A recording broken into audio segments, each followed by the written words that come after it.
Friends ജോലി കഴിഞ്ഞ് വരുമ്പോൾ അമ്മ കുറച്ച് ചക്ക തന്നയച്ചിട്ടുണ്ടായിരുന്നു. നല്ല ചക്കയായിരുന്നു. അപ്പോൾ ഞാനത് വേഗം നുറുക്കി ഉപ്പേരി വെക്കാമെന്ന് വിചാരിച്ചു. പിന്നെ ഒരു ചമ്മന്തി അരയ്ക്കാമെന്ന് വിചാരിച്ചു. വൈകിട്ടത്തേക്ക് വേറെ കറിയൊന്നും ഉണ്ടായിരുന്നില്ല.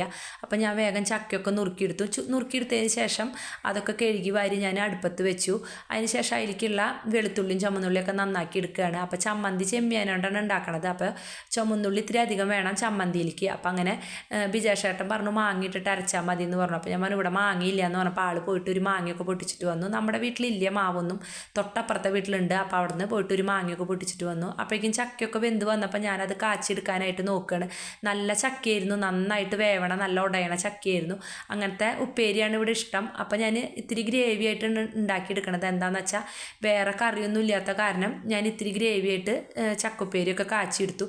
ചക്കുപ്പേരിയൊക്കെ കാച്ചിയെടുത്തതിന് ശേഷം ബിജേഷേട്ടൻ മാങ്ങ കൊണ്ടുവന്നപ്പോൾ ഞാൻ വേഗം അതൊക്കെ തൊലി ചെത്തിയിട്ട് അതൊക്കെ നുറുക്കിയെടുക്കുകയാണ്. അപ്പോൾ ഏതാണ്ട് ഒരു 7 മണി 7:30 ആയിട്ടുണ്ട്. എല്ലാവർക്കും നല്ല വിശപ്പുണ്ടായിരുന്നു.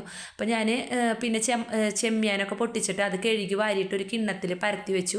അപ്പോൾ ഞാൻ വെളിച്ചെണ്ണ ഒഴിച്ചിട്ട് ആദ്യം തന്നെ ഞാൻ ചുമന്നുള്ളിയാണ് വഴറ്റിയെടുക്കുന്നത്. ചുമന്നുള്ളി നന്നായി വഴണ്ടി വന്നപ്പോൾ അപ്പോഴേക്കും ഞാൻ ഈ ചെമ്മിയാൻ്റെ തലയും വാലൊക്കെ പൊട്ടിച്ചെടുത്തു.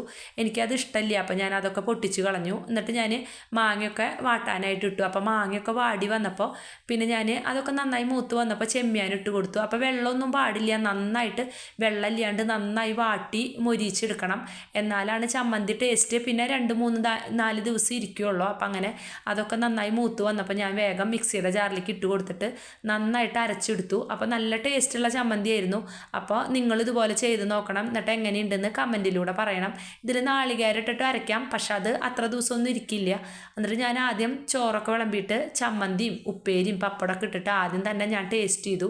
അപ്പോൾ നല്ല ടേസ്റ്റുള്ള ചക്കയായിരുന്നു. അപ്പോൾ നല്ല വിശപ്പും ഉണ്ടായിരുന്നില്ല. അപ്പോൾ ഞാൻ ആദ്യം തന്നെ വേഗം ഞാൻ ടേസ്റ്റ് ചെയ്തു. അതിന് ശേഷം ഞാൻ വിജേഷേട്ടന് വാവച്ചിക്കൊക്കെ കൊടുത്തു. നല്ല ടേസ്റ്റ് ഉണ്ടായിരുന്നു. അപ്പോൾ വാവച്ചി നല്ല ഇഷ്ടമായി, അവളും പറഞ്ഞു നല്ല രസമുണ്ടെന്ന്. എന്നിട്ട് ഞാൻ വേഗം നാളേക്കുള്ള അരിയൊക്കെ തിളപ്പിക്കാനായിട്ട് വെച്ചു. അത് കഴിഞ്ഞിട്ട് പിന്നെ കാലത്തേക്ക് ഇഡ്ഡലി ഉണ്ടാക്കാനായിട്ടുള്ള അരിയൊക്കെ അരച്ച് വെച്ചിട്ട് ഞാൻ അടുക്കളയൊക്കെ തുടച്ച്